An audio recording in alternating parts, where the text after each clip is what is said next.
Hello everyone, and welcome to today's webinar, Using PCOMS with Groups. I'm very happy to have George Braucht here with me today to present this webinar. Mr. Braucht is a licensed professional counselor who has delivered over 14,000 hours of supervised psychotherapy in alcohol and other drug, crisis intervention, and mental health services. His consulting business specializes in program evaluation and continuous quality improvement processes. And in 2010, George co-founded the Certified Addiction Recovery Empowerment Specialist, or CARES Academy for peer recovery coaches, that operates now in several states. George is also a certified trainer of PCOMS of the Heart and Soul of Change project. Thanks, Barry, and I really appreciate this opportunity to talk about what is perhaps one of my greatest passions. So, begin with, let's go over really 3 objectives I'd like to cover in the next 15 minutes or so. First, I'd like to review the evidence that shows PCOM, in fact, improves outcomes. Secondly, I'd like to talk about how to administer the outcome rating scale and the group session rating scale in 2 formats, one being the paper version and the other the electronic Better Outcomes Now. And then lastly, discuss some of the nuances of doing PCOMs within the group environment. So what I want to focus on specifically are the 2 randomized clinical trials that have been done looking specifically at applications with groups. The first study here, Shulman found active military personnel who were mandated to substance abuse treatment were able to demonstrate significantly more pre- and post-treatment gains, and the participants attended more sessions compared to a treatment-as-usual group therapy condition. In addition, more clients who were not on track in the feedback condition, meaning they weren't making the expected progress, actually were retained and continued coming to the group than in the treatment-as-usual condition. And then, equally important, clients in the feedback condition achieved significantly higher satisfaction ratings from their therapists and the commanding officers who had referred them to the treatment than the treatment-as-usual participants. So, more recently, Sloan and her colleagues in Kentucky extended that research that was done by Shulman. This study was done in a university counseling center, so the primary findings are that larger treatment gains were found on the ORS for clients in the feedback condition. More clients experienced reliable change and clinically significant change. We'll talk a little more about what that means in a few minutes, compared to the treatment-as-usual clients. And then lastly, the feedback clients attended more sessions than the treatment-as-usual group. The point here is that we now have research suggesting that PCOMS is effective not only in individual therapy, couples therapy, but now also with group therapy. So I want to talk for just a few minutes now about some practical considerations. The first is that obviously there are many different types of groups that PCOMS can be used with. It doesn't depend upon a particular theoretical orientation or group style or purpose. It's a simple procedure that can be used in any or all of these different types of groups. I have done it with professionals. I have done it, meaning professional service providers. I've done it with criminal justice clients, mental health clients, crisis intervention, and also with peer service providers in each of those contexts as well. The second issue that you should consider is how often the groups are going to meet. Typically in outpatient settings, it's weekly. In some residential programs, including recovery residencies, but also in inpatient treatment programs, they may meet more frequently. And the PCOMS allows for those variations. And in fact, in some residential programs that I've worked with where they had more than one group meeting a week, often the ORS is administered at the beginning of the first group in the week, and then the SRS, or the GSRS rather, is saved for the end of the last group of the week. So again, there's lots of variations in terms of how this can work. So number 4, how do you actually implement PCOMS? And the suggestion I want to make here is that if you use either an individual session before the client or clients begin coming to group, or do a separate orientation group, that to me is the best way to get the point across about how to correctly complete the ORS and the GSRS, and then how do you help the client understand how to transcribe the information onto a scoreboard, as I call it, or a graph. And how do you actually incorporate the graphs that are automatically produced in better outcomes now? I find it's better to do that outside of the first group process. I have done it with folks at the first group, and of course with open groups, there's some challenges because when new people show up, they have to be taught how. And one of the things that I'm really impressed about with using PCOMS in groups is that once clients get it, the new folks that show up, often the clients will teach them how to do it in a much more effective way than I can. And so sometimes it's just a matter of me kind of getting out of the way, so to speak. But it is important to think about how you want to structure that process in the beginning as people begin the group, whether it's a closed or an open group. But in terms of the number of participants in a group, it's my experience that if you particularly are talking about one facilitator per group, a maximum of about 10 participants is the ideal for a 60 to 90-minute group. And part of that depends upon the nature of the group or the type of group that you're conducting. I have a difficult time allowing the process to engage more than 8, 9, or 10 people in an hour session if there's 10, 11, 12, or more folks. So the idea is that to some extent you have to be able to engage folks and provide feedback regarding the ORS and even the SRS or GSRS at the end. And as groups get larger, it becomes more challenging to do that. It's not impossible, but it can become a challenge.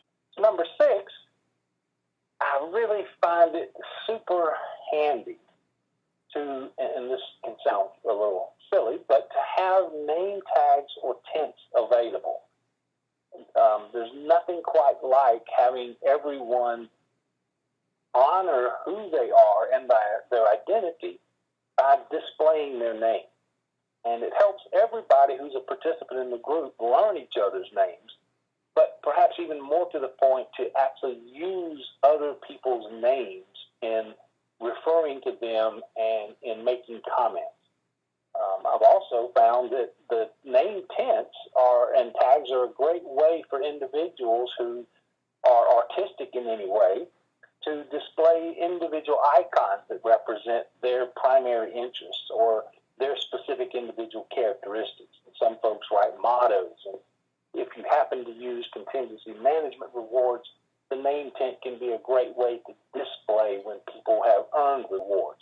Next, I think it's important to set up the process of each group so that the ORS is available and encourage people to complete it before group starts.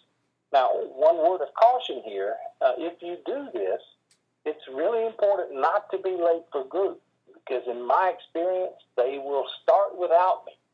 Folks get into the process of using the ORS and then immediately want to begin sharing what their experience has been in the last week as a result of learning how to do this. So the point really is to encourage people to do that sort of reflection at the beginning before the group starts.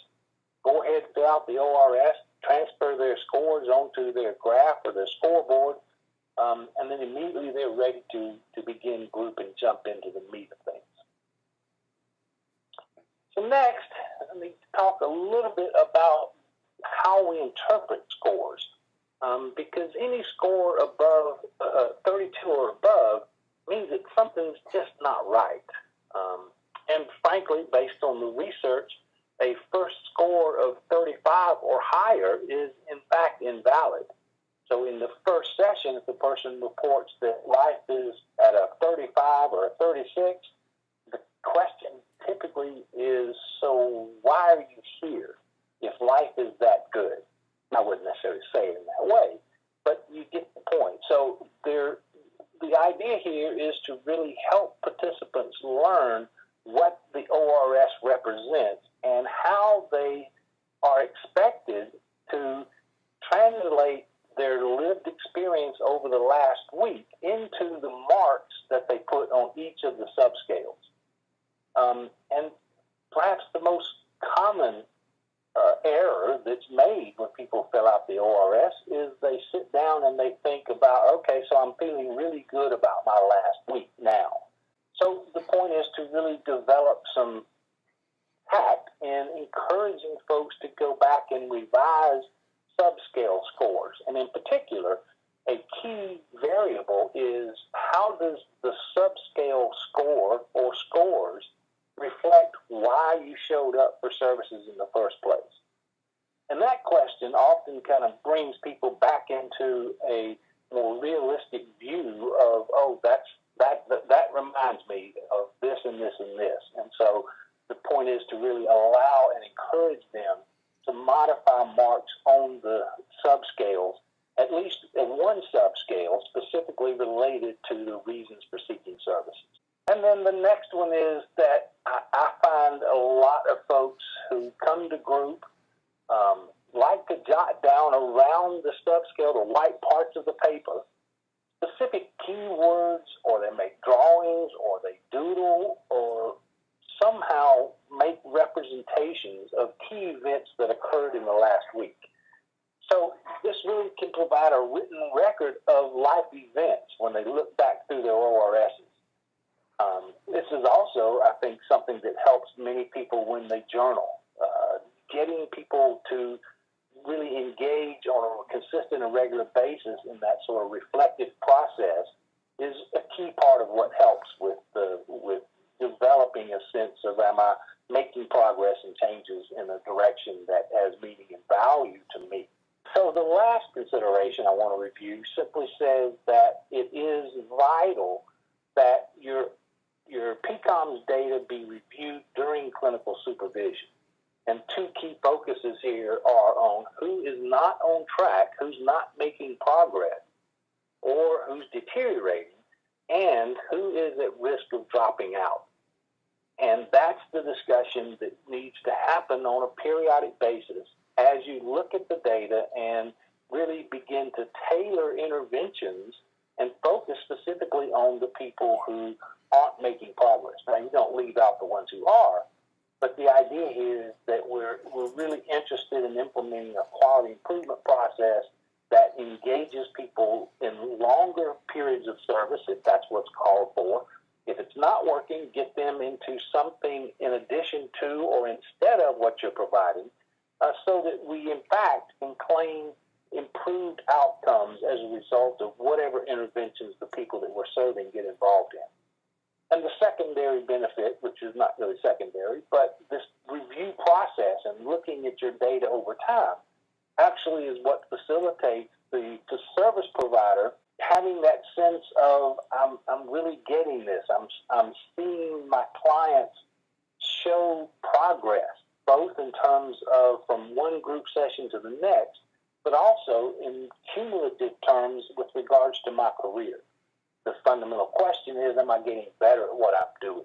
So this is an example of how a process group or a support group can be done, and it's a handout that I frequently use that all of the participants in this particular type of group receive. I call it a Recovery Action and Progress Group. Yeah, I'm an old hippie. That's a RAP group for short. But at the top of the page, you have the instructions. And typically, before the group begins, the participants come in and fill out the ORS. They translate their information to the graph or the scoreboard. And so I begin the group by reviewing the group guidelines. And that's what's here at the top of the page. Now, the idea is that in order for groups to work, participants have to feel like it is a safe and respectful place. And a fundamental way of doing that is to have conversations about what you need in order to feel comfortable talking and getting feedback from others. In the middle here is the check-in process, and this can be something that is part of the group, or depending on the focus of the group, this can be the meat of what happens during the group. So, for example, you start off by asking a different question. For me, it's really important to talk about what's right today, and to have each person begin by talking about strengths and positive experiences, and then have them talk about their ORS score, and they may hold up their scoreboard or their graph and say, here's where I was last week, here's where I am this week, here's the things that I experienced in my life that led to me putting these marks, and then simply talk about what happened that made your score go up or down or stay the same.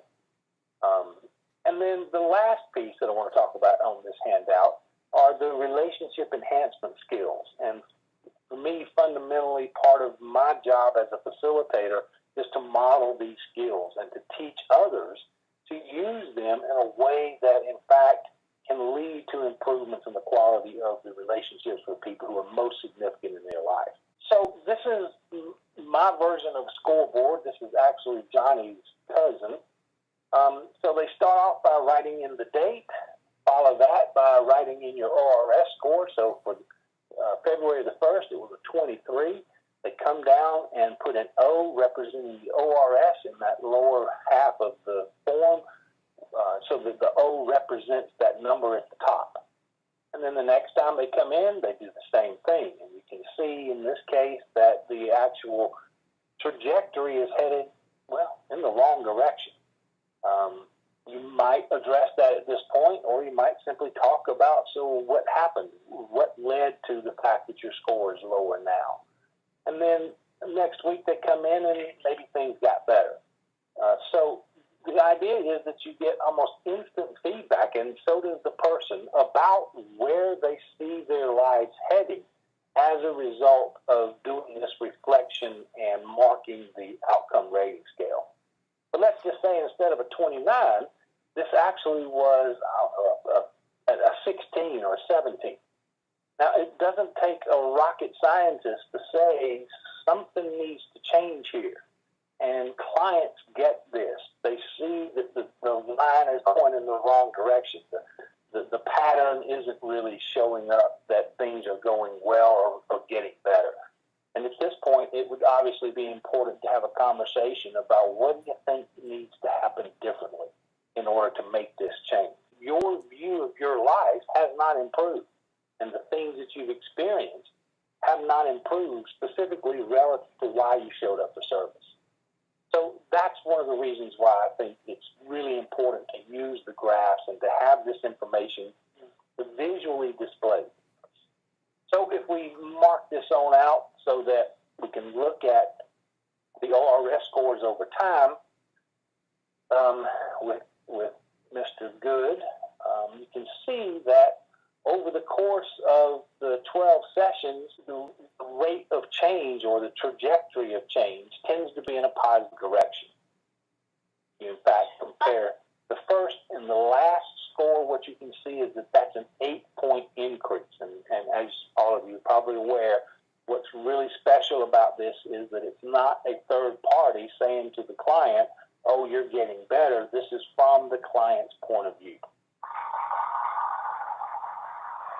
So in the literature, this amount of improvement is called a reliable change. And ultimately, that's the minimum that we're hoping will happen with the clients that we provide services for. Holy cow! And this is the holy cow of therapeutic effectiveness. If we can show that a person has made progress more than 6 points and also have started below and then crossed the clinical cutoff, that's what's referred to as clinically significant change, or in more layman parlance, recovery. So again, the point is that this is a very effective tool for displaying progress, being able to respond based upon the client's view of whether or not making progress, and have some of those sometimes difficult discussions about what do we need to do differently. This is my website. You may be interested in going to these two links, particularly one has training materials and handouts on them. The other has the change agent toolkit that includes the scoreboard, the recovery group handout, and lots of other tools. Thanks, George. And be sure to check out George's website. Just want to highlight a few points very quickly. First of all, with groups, feasibility is key. You got to keep in mind what's practical and how can you actually get PCOMS accomplished when you have so many people in the room. You got to do what works. You got to let go and be flexible about this, about how you're going to do it. If you're doing weekly groups, strongly consider alternating the ORS with the GSRS every other week. If you're doing more than one group a week, then fine, do the ORS in one group and do the GSRS at the group at the end of the week. You got to give members responsibility. They got to complete the ORS, graph the score, and be ready to talk about it when they walk in the room. So you got to build the group culture around that. And so the leader then uses the group, the beginning of the group, to process who's changing, who's not, and what can be done about the folks that aren't changing in terms of how the group can support that and how the purpose of the group can support that. So let me show you a few things in Better Outcomes Now with groups. Most clinicians go directly to the rater page, and here you can see a particular group I'm calling 0421, and we have 6 group members, and I can look right down the page here and look at the progress meter and see how everybody's doing. In fact, 3 are doing pretty well in the green and 3 aren't doing so well. Let's go to the graph page. And here you can see all 6 group members and toggle between the different group members to see how they're doing. So the group members could fill out the ORS in the waiting room, and I'll talk about that in a second, and then the group leader could toggle through each group member graph and talk about whether they're benefiting or not and enlist the group in conversation about that. If you're using Better Outcomes Now in a group context, you got to figure out how the group members are going to fill out the ORS before they walk into the group. And there are a couple of options about that. First is that you could have a receptionist or someone in the waiting area. If you have that availability to you, pass around an iPad and let people take the ORS, and so that's completed when they walk in the room. And if possible, then print each of their graphs so they have it in hand when they walk in the room. Another way to do it is to give them access remotely to take the ORS, and they can do this at home. They can print the graph and come ready for group with their printed graph and see whether or not they're benefiting or not. So all you have to do to be able to do that is to go to the particular group member, the rater in other words, and then just give them a remote access pin. Simple as that. Update that, and then you will give them a remote code, which will happen right before you want them to take the ORS, and if they want to take it at home or perhaps even in the waiting room before they come in. That's as simple as that. You give the remote code, and then they log in through this function right here. If you're a rater with a PIN remote code, they hit that button, they put their PIN, the remote code, and then they can take the ORS and see the graph of that score. They can print that graph, they can come ready for group. It will take some getting used to, but if you build the group process around it, if you do an orientation to folks, it will work very well once people are comfortable with the whole setup.